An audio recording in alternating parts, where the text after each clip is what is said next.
Hola, bendiciones, bienvenidos. Esto es una palabra de aliento. Gracias por acompañarnos. A lo largo de nuestras vidas encontramos retos que pueden parecer muy difíciles de superar.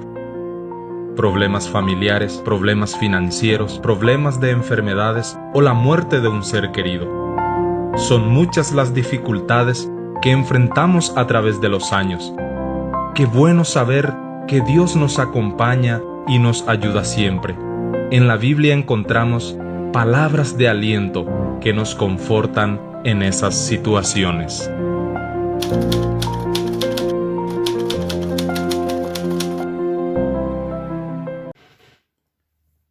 Bendiciones, ¿cómo están? El sufrimiento de un justo.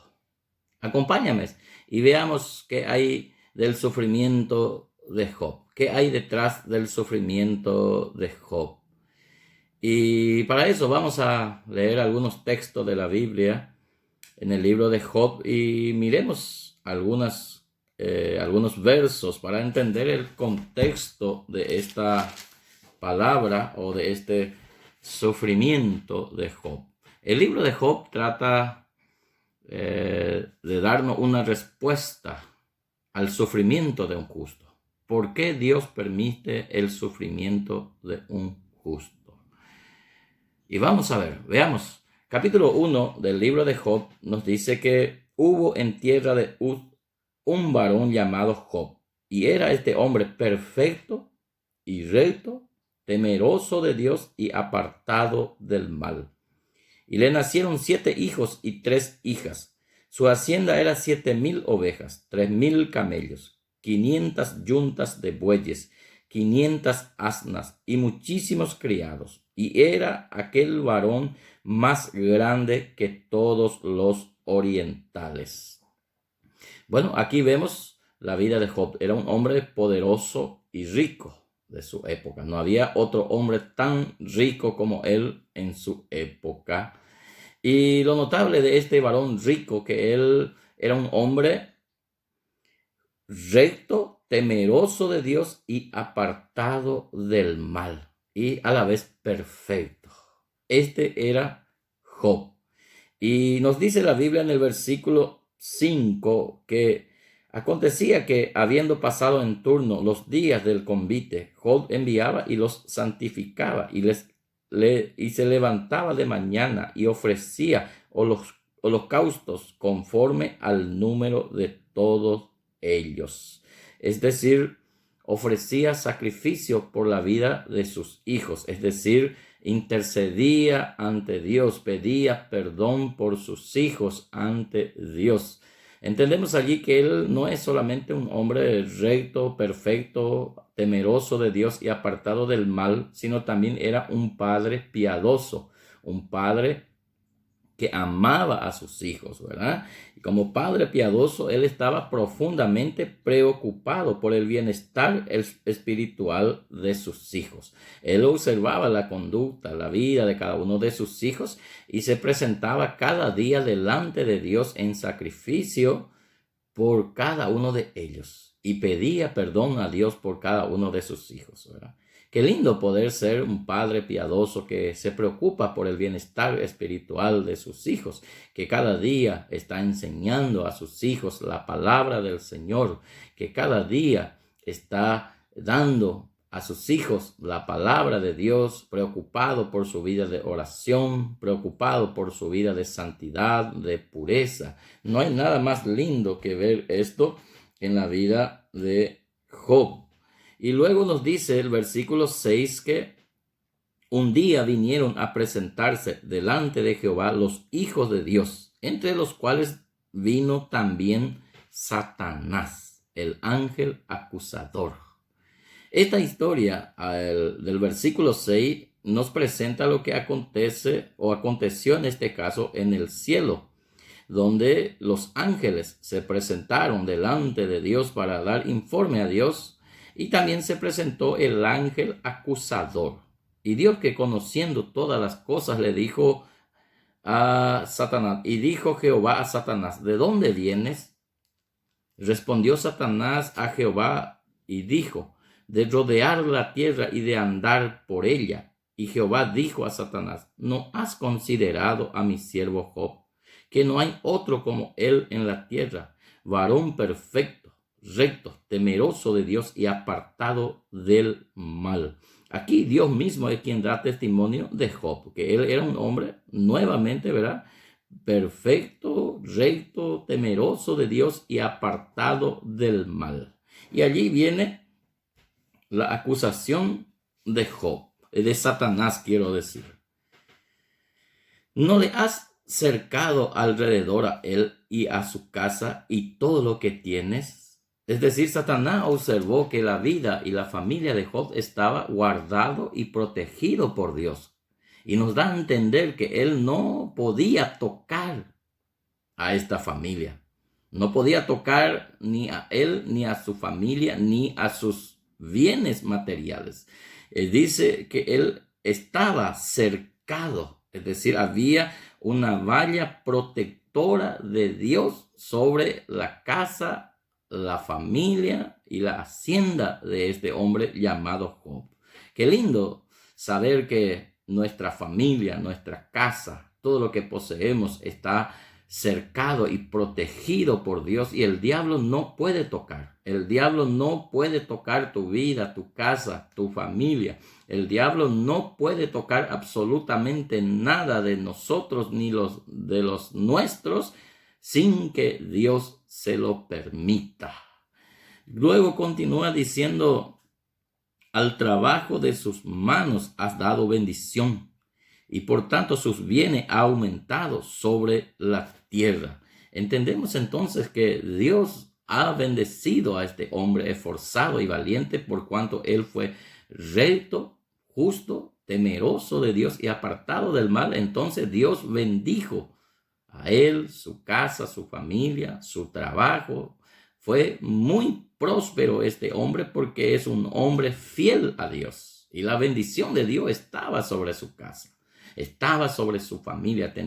No solamente era rico en materiales, sino también era rico espiritualmente, era rico emocionalmente, sentimentalmente. Y esto es la verdadera riqueza. La verdadera riqueza no consiste en la abundancia de los bienes que poseemos, sino la verdadera riqueza consiste en estar en paz con Dios, tener una vida próspera delante de Dios, una vida llena de la bendición de Dios. Y esto nos dará mayor oportunidad para recibir también las cosas materiales de Dios, pero no está fundamentado en las cosas materiales. Por bien que podamos poseer cosas materiales, pero no está allí la verdadera riqueza. Como dice el sabio Salomón, que la verdadera riqueza que viene de Dios es la que enriquece y no añade tristeza. Continuamos leyendo. Ahí Satanás acusa a Job delante de Dios, dice, pero extiende ahora tu mano y toca todo lo que tiene, y verás si no blasfema contra ti en tu misma presencia. Entendemos entonces que Satanás dice para Dios, extiende tu mano o permita que yo le toque. Permita que yo toque a él y él va a blasfemar contra ti. Él va a blasfemar contra ti. Es decir, va a maldecirte. Te va a maldecir. Permita que yo le toque a él y a todo lo que tiene y él te va a maldecir, dice Satanás para Dios. Entonces Satanás estaba diciendo, Job te sirve a vos por lo que tú le das, por lo que tú haces por él, por su casa. Por eso él te sirve, por eso él te adora. Pero si tú tocas todo lo que él tiene, si toca a él, te va a maldecir y te va a dejar. Entonces dice el versículo 2, dijo Jehová a Satanás, he aquí todo lo que tiene está en tu mano, solamente no pongas tu mano sobre él. Y salió Satanás de delante de Jehová. Entonces Satanás recibió permiso para tocar todo lo que él tiene, pero no tocar su vida, es decir, matar. Entonces entendemos nuevamente aquí que para Satanás tocar nuestra vida, tocar nuestra casa, tocar lo que poseemos, tiene que recibir orden de Dios. Si no, Él no puede tocar. Estamos protegidos y guardados por Dios. Así que descansemos en Dios. No vivamos asustados y temerosos pensando que esto o aquello va a pasar con nosotros o va a suceder con nosotros. Dios no trabaja así. Dios protege a los suyos. Dios cuida de los suyos. Y si por ventura, como en este caso, permite que suceda algo en nuestra vida, siempre va a ser para dos cosas muy importantes. Primero, Dios se va a glorificar en nuestra vida. Su nombre será glorificado y engrandecido en nuestra causa, en nuestras situaciones, en nuestras circunstancias. Segundo, seremos muy bendecidos por Dios, por pasar por esa prueba, por resistir, por aguantar y pasar por la prueba, seremos muy bendecidos por Dios. Desde el verso 14, capítulo 1, verso 14 al versículo 20, nos dice la Biblia que después de recibir Satanás esta libertad de Dios para tocar a él, nos dice, estos 6 versículos nos presenta que vinieron las calamidades sobre su hacienda, sus cosas materiales y su familia. Murieron, fueron asaltados, fueron saqueados, fueron robados, perdió su hacienda, perdió sus ganados y por último perdió sus hijos también. Tristemente perdió sus hijos. Satanás tocó todo lo que él tenía porque él estaba siendo probado por Dios. Estaba siendo probado por Dios porque Satanás acusó a él delante de Dios que él era un interesado, que servía a Dios por intereses egoístas. Y entendemos, hermanos queridos, que Dios nos prueba en algunas áreas de nuestra vida. Si bien que si somos probados en diferentes áreas de nuestra vida y cada uno su prueba es personal, no sucede lo mismo con otro hermano, con otro, y así, ¿verdad? Cada prueba es diferente, pero entendemos que Dios permite a Satanás para probar nuestra integridad delante de Dios, para probar nuestra fe, para probar nuestra comunión, nuestra devoción con Dios. Y después de eso dice el versículo 20, dice, en la primera prueba de Job, porque él pasó 2 pruebas grandes. Entonces Job se levantó y rasgó su manto y rasuró su cabeza y se postró en tierra y adoró al Señor. ¿Puede imaginar que Dios tenía razón sobre él? Aunque Satanás incitaba a Dios para tocarle y que él le iba a blasfemar en su cara, es decir, maldecir a Dios en su cara, y no sucede porque él era un verdadero adorador. Recibió la noticia de que sus ganados habían sido robados, asaltados, sus criados fueron muertos a filo de espada, toda su hacienda, perdió sus 7 hijos y 3 hijas, perdió todo, y él hizo esto. Se levantó, rasgó su manto, que era una costumbre en aquel entonces, y rasuró su cabeza, y se postró en tierra y adoró al Señor. Adoró a Dios. Interesante. Muchos de nosotros no sé si lo haríamos así, ¿verdad? Si llegara a acontecer, si Dios llegara a permitir en nuestra vida algunas circunstancias para probar nuestra fe, y adorar a Dios en esos momentos demuestra que Job era realmente fiel a Dios, no por lo que él recibía, sino su devoción no estaba fundamentado en las cosas materiales, en los bienes que él poseía, sino su adoración a Dios estaba fundamentado en su profunda devoción a Dios. Y pasó la primera prueba, pasó el primer proceso, pasó y adoró al Señor en su primer proceso. ¡Qué bendición! Saber que Job permaneció firme a Dios en medio del proceso, y nosotros también podemos permanecer firme a Dios en medio del proceso. Entendemos aquí que la vida del hombre no consiste en los bienes materiales que recibe de Dios, es decir, su relación no consiste en eso.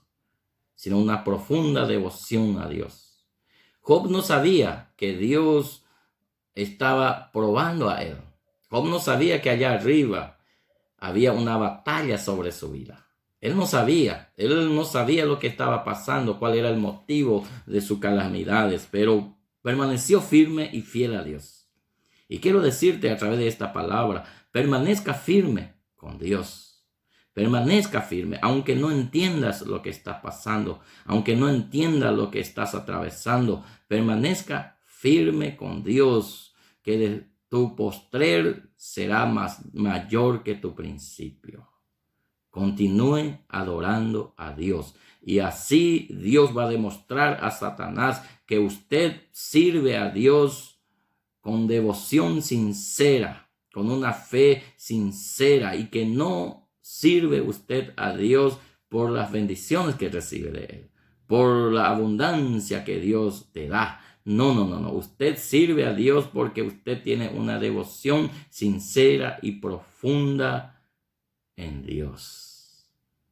Continuamos después. Un segundo tema del mismo, su segunda prueba de Job, capítulo 2. Ya continuamos. No te olvides de suscribirte a este canal y darle me gusta.